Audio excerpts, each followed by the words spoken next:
Halo teman-teman, apa kabar? Ada saya kembali Siti Nurdianti, sahabat baik kamu. Materi kali ini yang akan kita bahas seru banget loh teman-teman. Kita akan membahas hal yang berhubungan dengan kehidupan. Dan uniknya semua orang kayaknya pernah mengalami hal ini dalam kehidupan sehari-hari. Loh, emang kita akan membahas apa Mbak? Jadi kita akan membahas bagaimana caranya untuk menjadi ahli sabar dengan cara yang betul. Benar, banyak orang yang mengeluh menjadi sabar, tapi kok dizolimi sama orang lain? Nah, berarti ada yang salah tuh. Nah, makanya yuk kita bahas bagaimana caranya menjadi orang sabar yang benar, jadi ahli sabar supaya tidak dizolimi orang lain. Teman-teman, ada banyak orang di luar sana yang mengatakan bahwa sabar itu tidak boleh ada batasnya. Menurut kamu sendiri nih, saya tanya, benar nggak sabar itu tidak perlu ada batasnya? Atau mungkin pertanyaannya begini, bagi kamu, sabar itu perlu nggak sih ada batasannya? Coba jawab dalam hati, perlu nggak? Nah, kebanyakan mungkin kamu akan menjawab, enggak mbak, sabar itu nggak perlu ada batasnya. Karena apa? Karena kalau sabar ada batasnya, berarti kita gagal dong menjadi manusia yang baik. Betul nggak? Kalau memang pendapat kamu seperti itu, selamat. Itu adalah hasil dari ceramah-ceramah agama yang indah didengar di telinga. Jawaban yang paling benar adalah sabar itu harus ada batasnya. Nah, ini dia. Kalau seandainya saya berkata sabar itu ada batasnya, ada mungkin beberapa di antara kamu yang komplain. Gak gitu juga mbak, gue gak setuju. Sabar itu gak perlu ada batasnya lagi. Kalau kita jadi orang sabar pasti beruntung loh. Ingat mbak, orang sabar disayang Tuhan. Benar nggak? Jawabannya betul.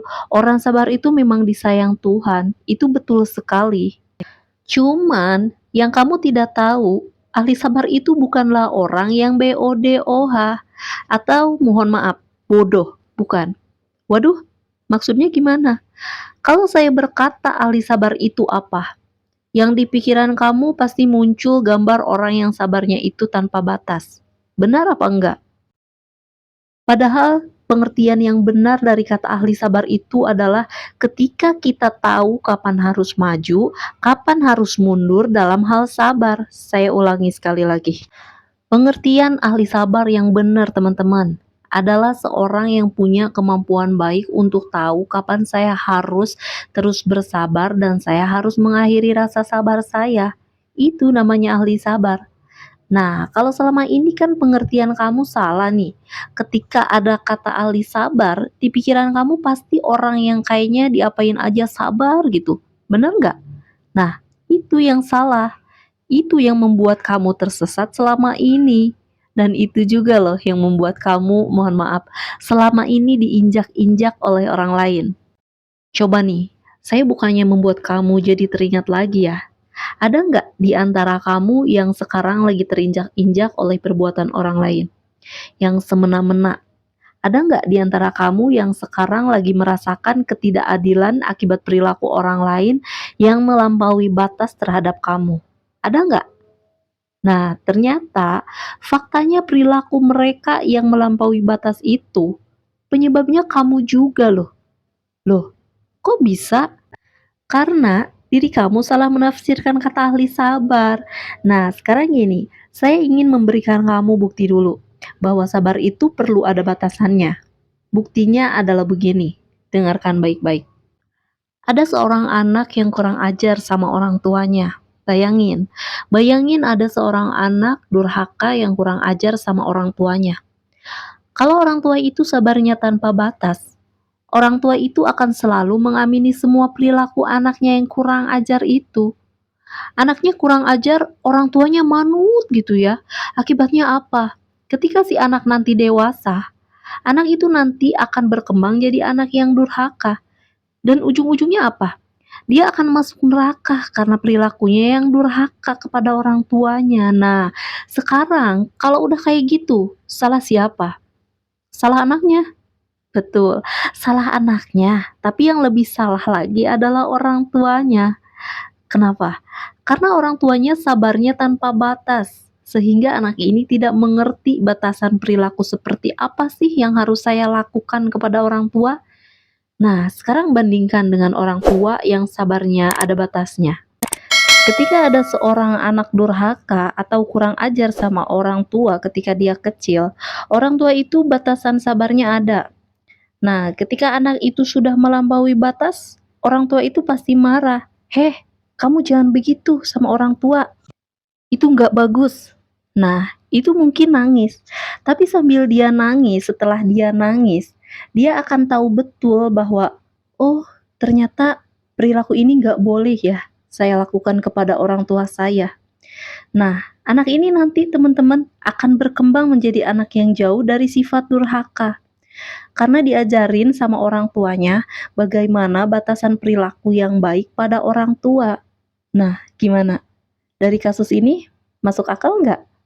Kalau menurut saya, kebatasan itu harus ada batasnya. Masuk akal kan? Masuk akal. Nah, kalau masuk akal, ini adalah sebuah bukti nyata kan teman-teman, bahwa memang betul sabar itu harus ada batasnya. Nah, sekarang pertanyaan kamu pasti begini. Oke Mbak, sabar itu sampai mana sih? Soalnya gua nggak tahu nih. Saya nggak tahu Mbak, sampai titik ini apakah sudah termasuk orang yang bodoh atau orang yang sabar? Karena memang benar teman-teman, antara orang bodoh dan orang sabar itu, mohon maaf, bedanya itu tipis. Nah, sekarang gini, saya akan ngajak kamu langsung praktek menjadi seorang yang ahli sabar. Caranya gini, sekarang saya minta tolong sama kamu. Pikirkan orang yang menzolimi kamu saat ini. Pikirkan wajahnya, pikirkan wajah mereka. Pikirkan wajah-wajah orang-orang atau orang yang sedang menzolimi kamu atau menyakiti kamu saat ini. Pikirin. Nah, sekarang saya tanya sama kamu. Sejauh mana dia menyakiti kamu? Sejauh mana dia menzolimi kamu? Saya tanya lagi kepada kamu.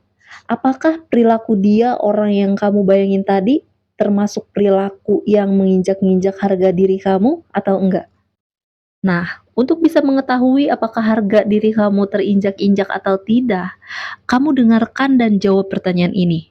Pertama, apakah ada hak kamu yang dirampas oleh dia? Hak itu adalah sesuatu hal yang memang harusnya sudah menjadi milik kamu. Tapi sama mereka atau sama dia itu tidak diberikan. Itu namanya pelanggaran hak. Ada nggak? Itu yang pertama. Sekarang yang kedua, apakah kesempatan yang kamu berikan kepada mereka berkali-kali sama mereka tuh diludahin atau dilepeh, alias nggak dihargai? Kesempatan yang kamu berikan kepada mereka pasti kan banyak tuh. Kamu sabar, kamu sabar. Nah, kesabaran kamu ini dihargai atau mohon maaf dilepeh habis-habisan, gak dihargai. Selalu menginjak-injak kamu. Padahal kesempatan yang sudah kamu berikan kepada mereka berulang kali, nah itu jawabannya ada di kamu. Cuma kamu yang tahu ya. Sekarang begini, kalau memang yang pertama tadi ada hak kamu yang diambil oleh mereka, sabar kamu harus diakhiri. Tuntut yang menjadi hak kamu, oke? Ada hak kamu yang diambil nih, misalnya gaji udah berapa bulan gak dibayar, komisi udah berapa bulan gak dibayar. Tuntut, tuntut dia sampai kamu dapetin tuh hak kamu, itu wajib. Karena kalau kamu terus sabar, yang ada malah kamu terus dihina, ditindas, diinjak-injak, sampai kamu tidak punya lagi harga diri. Itu fakta dan itu berbahaya. Yang kedua, ketika kamu sudah ngasih dia kesempatan dan terus-terusan dia tidak menghargai kesempatan kamu, saran saya tinggalkan. Tinggalkan. Kalau yang nomor dua ini nggak usah nuntut apa-apa, tinggalin aja. Kamu udah ngasih kesempatan dia nih, misalnya kamu udah punya pasangan. Pasangan kamu udah melakukan suatu hal yang aneh gitu. Entah perselingkuhan, entah dia genit, entah dia bohongin kamu lagi, mukulin kamu lagi. Udah dikasih kesempatan sekali, dua kali, tiga kali, tapi dia masih begitu. Tinggalkan. Itu namanya sabar yang benar. Kalau sabar yang mohon maaf, bodoh. Dia udah sekali dikasih kesempatan, dia gitu lagi, dua kali gitu lagi, tiga kali gitu lagi. Masih terus aja kamu kasih kesempatan. Itu namanya bukan sabar, tapi BODOH, bodoh, mohon maaf. Nah, sekarang udah mulai jelas nih. Sekarang saya minta tolong. Analisa diri kamu sendiri kalau memang benar-benar dari dua hal tadi kamu ada yang terzolimi. Udah waktunya kamu angkat tangan untuk menuntut segala sesuatu yang menjadi hak kamu. Jelas ya? Jadi itu kesimpulannya. Gini nih, gampang. Kalau yang pertama ada hak kamu yang dirampas, tuntut sampai dapat. Itu adalah langkah yang benar. Yang kedua, kalau kesempatan yang kamu berikan kepada dia tetap tidak dihargai, tinggalkan orang itu dengan segera. Kalau dia adalah karyawan kamu, pecat. Gampang kan? Nah, ini loh teman-teman yang saya lakukan. Dan aneh tapi nyatanya, ketika saya membatasi sabar, hidup saya berubah menjadi lebih baik. Itu fakta. Sabar dan bodoh itu beda tipis, teman-teman. Caranya untuk menjadi sabar adalah apa yang saya katakan tadi, lakukan. Oke? Kamu ukur. Sudah sejauh mana kesabaran kamu yang kamu berikan kepada dia sampai saat ini? Saya tidak mau loh sahabat virtual saya dizolimi karena mereka jadi orang baik. Orang baik itu kalau kebablasan bisa dizolimi, tidak bagus. Nah, orang baik harus cerdas dengan tahu batasan-batasannya yang betul. Nah, sekarang saya ingin kamu mempraktekkan ini semua. Coba, coba sadari sampai mana kesabaran kamu saat ini. Kalau memang sudah melewati batas, lakukan langkah seperti yang saya katakan tadi. Kalau memang belum melampaui batas, gak apa-apa. Silahkan sabar terus sampai batasan yang saya katakan tadi terlanggar. Jelas ya teman-teman? Jadi sekali lagi saya katakan, kalau kamu mendengar ahli sabar, katakan kepada teman-teman kamu, ahli sabar itu adalah orang yang paham betul kapan harus bersabar dan kapan dia harus berhenti bersabar. Nah, teman-teman, gimana? Masuk akal nggak nih? Masuk akal kan? Nah, ini dia. Inilah gunanya kamu terus mendengarkan video saya, supaya diri kamu bisa berkembang menjadi manusia yang berbuat baik pada jalur yang seharusnya, tidak terzolimi. Silahkan sebarkan video ini sambil kamu praktekkan apa yang saya katakan tadi. Dan jangan lupa ya, laporkan kisah-kisah kamu menjadi sabar di bagian komentar di bawah. Supaya orang-orang terinspirasi bagaimana reaksi kamu ketika kamu mengetahui, oh ternyata begini menjadi orang sabar. Dan akhirnya hidup kamu berubah karena bisa memberikan batas kesabaran yang betul.